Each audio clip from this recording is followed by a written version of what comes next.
Hello dear student, आज के lecture में हम लोग डिस्कस करेंगे एलिमिनेशन रिएक्शन। एलिमिनेशन रिएक्शन और क्या कहते हैं, dehydro halogenation. Dehydro halogenation means hydrogen and halogen atom का रिमूव हो जाना। जब किसी भी ऑर्गेनिक रिएक्शन से हाइड्रोजन एंड हेलोजन एटम का रिमूवल हो जाए तो उसे हम कहते हैं डिहाइड्रो हेलोजिनेशन या एलिमिनेशन रिएक्शन। सपोज हमारे पास एक कंपाउंड है ब्रोमो इथेन, इसकी रिएक्शन हमने कराई एल्कोहलिक KOH। अब यहाँ पे देखिए, जो एल्कोहलिक KOH है इसका मेन वर्क होता है एज ए बेस काम करना। इस रिएक्शन को हम कहेंगे एलिमिनेशन रिएक्शन या बीटा एलिमिनेशन। बीटा एलिमिनेशन क्यों कह रहे हैं? बीटा पोजीशन से आपका हाइड्रोजन एटम का रिमूवल हो रहा है एंड अल्फा पोजीशन से आपका ब्रोमीन एटम का रिमूवल हो रहा है।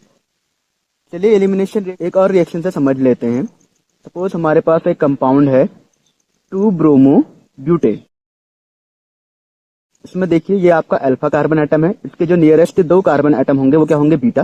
ठीक है, इसकी अगर हम रिएक्शन करा दें OH नेगेटिव आयन से, ठीक है, तो देखिए क्या फॉर्म होगा, तो एल्कीन का फॉर्मेशन हो जाएगा, बीटा पोजीशन से हाइड्रोजन एटम निकलेगा। देखिए अगर कभी आपके पास ये कंडीशन आए, अगर आपके पास 2 बीटा कार्बन एटम है, ठीक है, तो इसमें से एक होगा मेजर प्रोडक्ट और एक होगा माइनर प्रोडक्ट।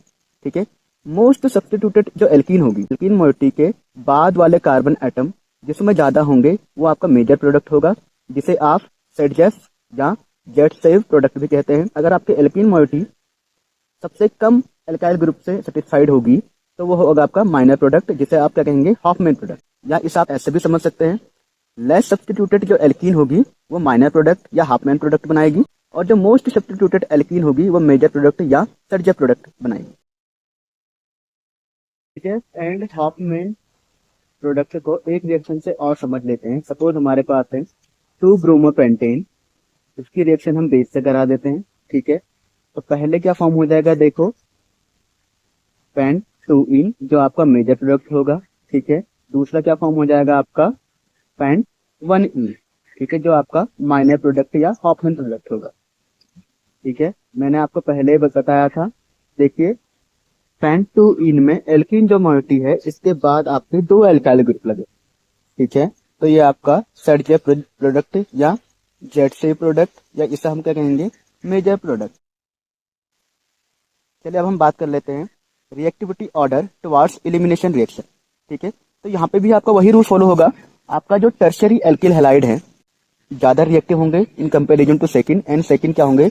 ज्यादा रिएक्टिव होंगे इन कंपेरिजन टू प्राइमरी।